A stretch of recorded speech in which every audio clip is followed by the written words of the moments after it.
Okay, so Brianna once again. Hey everyone, my name is Brianna Bailey. I'm a graphic design student at Jackson State University. I feel like I just talked to this group. This one's gonna flip the script a little bit from that previous presentation. So that one was more informal, right, with the cling wrap. This one's more of an academic paper that I did for my graphic design history class last semester, and it's covering a very limited topic. It's women in typography. So women in typography, there's not a lot of literature at all on this subject, even in 2023. I actually have a cool quote here from Laura Weber. She was a master's student at Rochester University in 1997. So one must refer to many sources to compile a list of women typeface designers. In an age of rapid access to all sort of reference information, it seems silly that one must be forced to search many sources and possibly never find at all what they are looking for. So that was in 1997. It still stands true today. So when I started this research paper, we had watched a documentary in class that kind of inspired me to look into this more, because as a woman in graphic design, I feel like this just isn't in our books that much. So when I started to research it, I went to Houston Cole Library and went to Jack's Cat, and there was about 5 results as far as exclusively women. Now there's a couple of type books where there's like a woman. So I did in fact use the interlibrary log and got some different books from like Alabama, Auburn. It was such great help, so I'm very thankful for that. But yeah, there's just not a lot of research on this yet. So anyway, over here to our left is the monotype employees checking the copper patterns and for color punches. Back when like monotype type drawing offices started, so basically men would make the type, and then women would actually sit down and trace the type and make it like a usable typeface. Because women were known for being more attentive to detail, and also it was cost efficient to hire a bunch of women at one time because they were paid lower wages. So yeah. This is just talking more about the history. This is the women of the monotype type drawing office. Down here is Elizabeth Colwell. She made a Colwell hand letter and Colwell hand letter italic. Basically in this paper, I covered the historical side of things and the modern side of things. But the historical part of it, I just covered some women. Like basically when you search up women in type, you're going to come across 2 women. Carol Twombly, who worked at Adobe for a long time, and Susanna Ligo, who founded her own type foundry with her partner. But I tried to cover a little bit of women who weren't as decorated as those 2 because they slip through the cracks a little bit.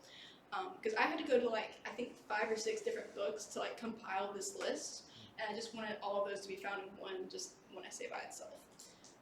So I'm going to name those women off real quick. Anna Simons, Hildegard Henning, Elizabeth Caldwell, which is that woman down there at the bottom, and Elizabeth Friedlander are just a few of the names. Yeah, so in the 1900s, specifically in Germany, but similar timeline everywhere else, women were not allowed to study art and design, but men had already been in the schools for about 20 years. So by the time that women could go to school, men had already started making these typefaces and perfecting them, whereas women were just now getting into the field. It was very hard for them to get in this field once they did have the proper degrees and everything, because men just didn't think they were capable of it. Walter Gropius, founder of the famous Bauhaus School, if you're familiar with that, has stated that women were simply not qualified in some artistic disciplines because he thought that women could only think in 2 dimensions and men could think in 3. Wow. Yeah. So over here we had the first typeface made by a woman. It's Belladonna by Hildegard Henning. It's not sure the timeline or anything like that, but then we have Elizabeth Friedlander, who hers was the most interesting to me as far as women who kind of fell through the cracks, because she was a Berlin-born Jew, and she released her typeface Elizabeth during the time when Hitler was coming to power. So the founder of the type foundry was actually hey, you have a pretty Jewish last name. I'm not sure because of the anti-Semitism rising at the time if it's gonna take off. So they ended up naming it after her first name, Elizabeth, just because he was afraid that it wouldn't take in Germany. So typically typefaces are named after the last name of the creator. This was not the case. Okay, over here is Carol Twombly, so that's one of the women I mentioned earlier. This is one woman who seems to pop up time and time again when you look for women in typography. She began her career in Rhode Island School of Design, got her BFA in graphic design, and her MFA in digital typography from Stanford. She worked at Adobe, which is arguably what she was best known for. And she's credited with the creation of numerous typefaces, including Trahan, Myriad, and Charlemagne. And Susanna Licko, the other woman I mentioned, founded Immigrant with her husband, Rudy Vanderlins. Now, what's most important, or not most important, but in the context of this essay, what she accomplished was making the font Miss Eves. Miss Eves was named after John Baskerville's housewife turned actual wife. There was a rumor that she tended to help him with fonts, and so Miss Eves, the font, is named after like all women that have been like just lost in history, women in typeface design specifically. So for that reason, this whole essay has been set in Miss Eves rather than Times New Roman. I mentioned the type drawing office earlier, so I'm kind of going to scan over that. But one woman from the monotype type drawing office was Patricia Saunders. She founded a bunch of fonts by herself, like Castellar, Spectrum, and Glint Ornaments. And she's also remembered for her contribution to a typeface series produced by Monotype, which became owned by Microsoft. And one of those fonts is Arial, which I'm sure you're all familiar with. Okay, now in contemporary land, like today, modern day, I actually have this book here. This is FemType by Amber Weaver. It's one of the books that I did reference while I was studying this. It basically just has a bunch of different work by all women typographers. I got it from England, actually. It took a while to get here, but it was very helpful in my research. Some other books that I used was Based on Shift by Briar Levitt and How Many Female Type Designers Do You Know by Yulia Popova. That one was actually really good because it had like exclusive interviews with contemporary type designers. But basically there's not a lot of history in this, but there is a lot of like contemporary stuff being made every day. Because we're realizing that there's just not a lot of like history, so we're trying to make sure that we document what's happening today. Two websites that seek to do this is womenintype.com and alphabets.org. Women in Type focuses on the history, so it's finding those old books that like was very hard for me to find and putting them on their website, so they are very helpful in my research. While the Alphabets tend to interview like modern typeface designers and post about them every week on their blog posts through their website. Both serve the same purpose, to educate their audience on women in type. To conclude, the reader can see what used to be an obscure career for women has flourished, especially so in recent years. Basically, like modern day, there's plenty of women typeface designers, but what's important from this paper to take is that so many women in history have influenced creative minds today, whether we know it or not. As more literature is made, we can cement women's legacy in history and their influence in typography. That's all. Thank you.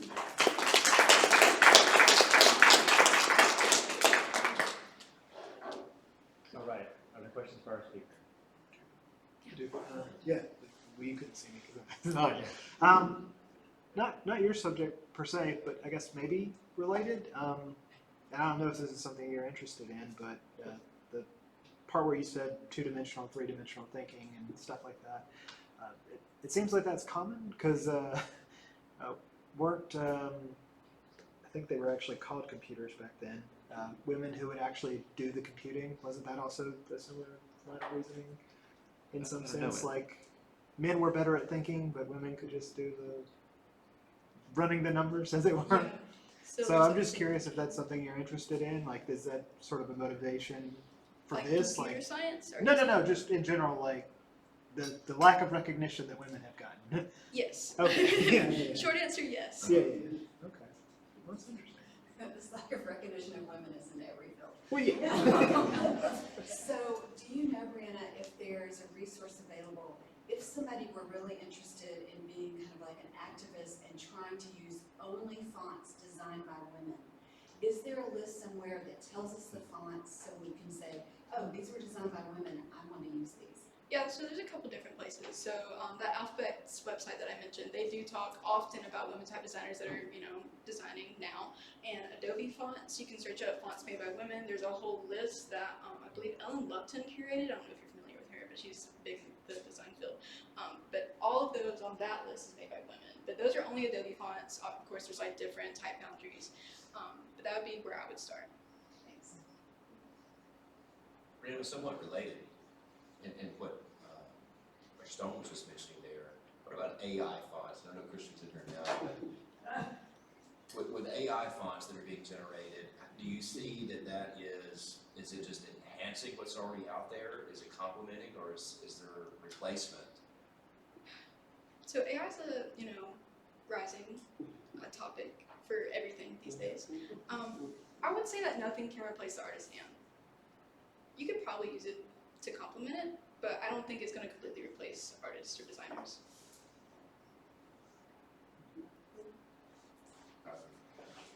Other questions for our speaker? It's like great.